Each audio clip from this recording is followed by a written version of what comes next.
Hi friend, তোমরা সবাই কেমন আছো? আশা রাখছি ভালো আছো। শম্পা আর ফে ব্লগে তোমাদের স্বাগতম। আজকে একটা নতুন ভিডিও নিয়ে চলে এসেছি প্রেগনেন্সি মায়েদের উদ্দেশ্যে। আশা করি তোমাদের ভালো লাগবে। আজকের ভিডিওটি যেটা আলোচনা থাকছে সেটি হলো প্রথম ও শেষ আল্ট্রাসাউন্ডের মধ্যে কী কী পার্থক্য থাকে, এছাড়া শেষ আল্ট্রাসাউন্ড রিপোর্টে কী এমন লেখা থাকে যার মাধ্যমে বোঝা যায় তার ডেলিভারি আর কতদিন সময় আছে এবং কোন সময় ডেলিভারি হয়ে যেতে পারে। বিশেষ একটি জিনিস লেখা থাকে, বিশেষ একটা কিছু লেখা থাকে, সেটি হলো সার্ভিক্স। বলে দিলাম সার্ভিক্স। এই সার্ভিক্সের কথা, এই সার্ভিক্সের মাধ্যমে বোঝা যায় তার ডেলিভারি আর কত সময় আছে। তো এই সার্ভিক্স সম্পর্কে ডিটেলসে আলোচনা করব। ভিডিওটি শুরু করা যায়, শেষে এই সমস্ত কিছু বুঝিয়ে বলবো যাতে তোমাদের বুঝতে সুবিধা হয়। চলো ভিডিওটি শুরু করা যাক। ভিডিওটি স্কিপ করে দেখো না, হয়তো কোনো বিশেষ টপিক মিস্টেক হয়ে যাবে, যাতে করে তোমাদের বুঝতে অসুবিধা হবে এবং তোমরা বুঝতে পারবে না। তো ভিডিওটি স্কিপ না করে দেখতে থাকো। তো আমি প্রথমে আমার প্রথম রিপোর্টটি, অর্থাৎ প্রেগনেন্সির প্রথম 1 থেকে 3 মাসের মধ্যে যে রিপোর্টটি করা হয় সেটা এবং শেষ রিপোর্টের যে পার্থক্যটা রয়েছে, অর্থাৎ প্রথম রিপোর্টে যেটা দেওয়া থাকে না, শেষ রিপোর্টে যেটা দেওয়া থাকে, যেটার মাধ্যমে কিন্তু বুঝতে পারা যায়, সবাই বুঝতে পারবে তার ডেলিভারিটা অর্থাৎ কতদিনের মধ্যে হয়ে যেতে পারে। তো আমি প্রথম রিপোর্টটি আলোচনা করব।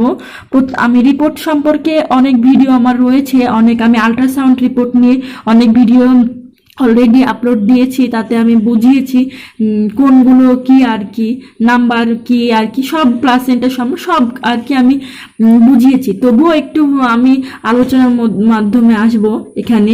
নাম্বার, এই তো প্রথমেই আমার অলরেডি একটা আপলোড আছে, আল্ট্রাসাউন্ড রিপোর্ট বাড়িতে বসে কিভাবে দেখবে নিজেরাই। অর্থাৎ এই যে আল্ট্রাসাউন্ড রিপোর্টটি রয়েছে, এটা খুব সহজে নিজেরাই কিভাবে দেখতে পারবে সে বিষয়ে একটা ভিডিও রয়েছে, চাইলে তোমরা দেখে নিতে পারো, আমার চ্যানেলে রয়েছে।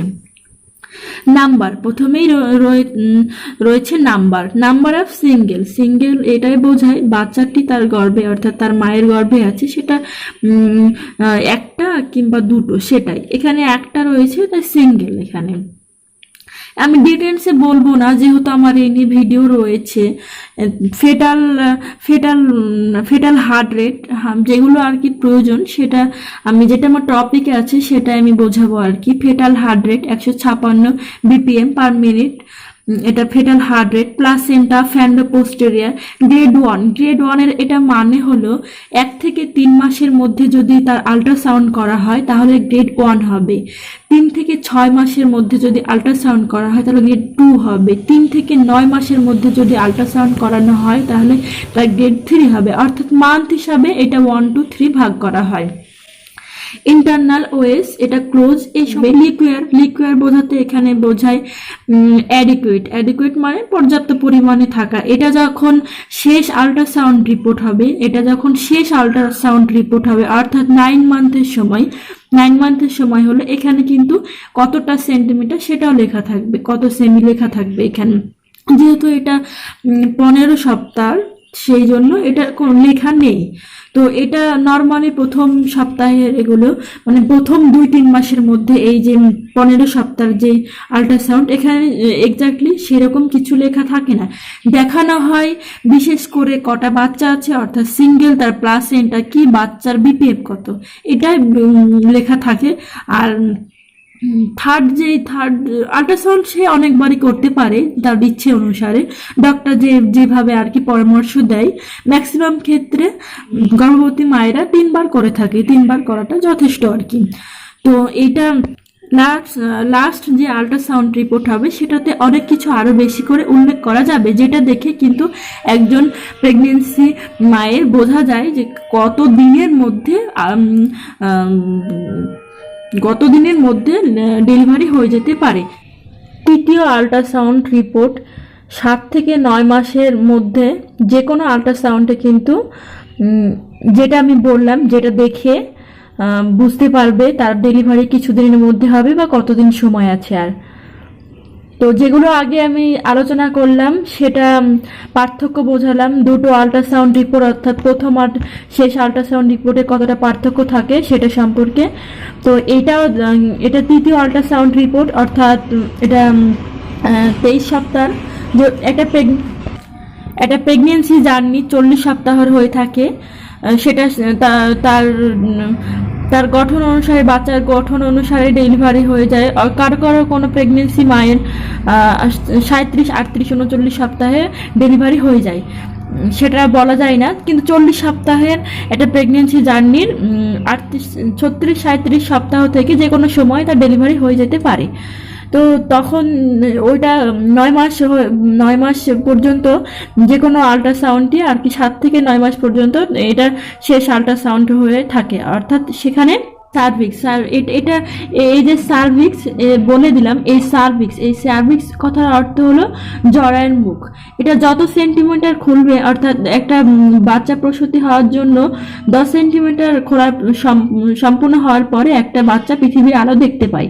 তো এই সার্ভিক্স হচ্ছে সব থেকে গুরুত্বপূর্ণ একটা বিষয়। আর এটার অর্থ জরায়ুর মুখ। এই জরায়ুর মুখ খোলার পরে একটা বাচ্চা পৃথিবীতে আসে।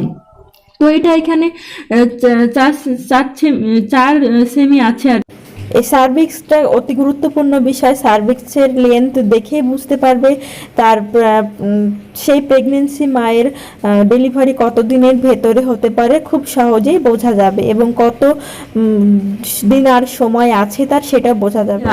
আগের আল্ট্রাসাউন্ড রিপোর্টে হয়তো বা 156 ছিল, 1-2 দিনের একটু ডিফারেন্ট হতে পারে, বাচ্চার মুভমেন্ট অনুসারে এটা হয়ে থাকে আর কি।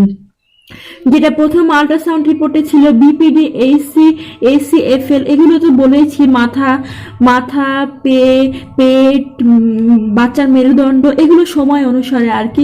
সেটা ছিল 15 উইকের আর কি, 15 সপ্তাহ। কিন্তু এটা যেহেতু 23 সপ্তাহ, তো বাচ্চা বড় হওয়ার সঙ্গে সঙ্গে তার আকৃতি গঠনে বড় হবে, তার সঙ্গে সঙ্গে এগুলো কিন্তু বাড়বে। আগের থেকে এই রিপোর্টটা বাড়বে, যত সময় যাবে তত বাড়বে আর কি। এখানে ওইটা আছে 521, অর্থাৎ 521। ওইটা একটু কম আছে, ওই জন্য একটু দাগ দিয়েছে এখানে, কারণ এই সময় একটু ওইটা আরো বেশি। লিকুইড 6.9 সেমি আছে, অ্যাডিকুয়েট পর্যাপ্ত পরিমাণে আছে। এখানে বলে দেওয়া হয়েছে কত সেমি আছে আর কি। লিকুইড কথার অর্থ হলো জল। গর্ভাশয়ে বাচ্চাটি প্রথম অবস্থায় যেটা খেয়ে বড় হয়, সেটার কথা বলা হয়েছে। এই জলটার কত সেমি আছে সেটা এখানে উল্লেখ করা হয়েছে।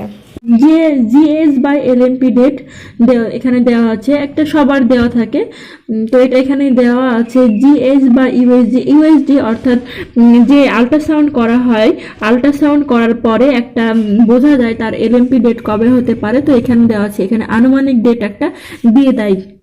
তো এই ছিল আল্ট্রাসাউন্ড রিপোর্ট। আজ ভিডিওটি এই পর্যন্তই ছিল। আশা করি তোমাদের ভালো লেগে থাকবে।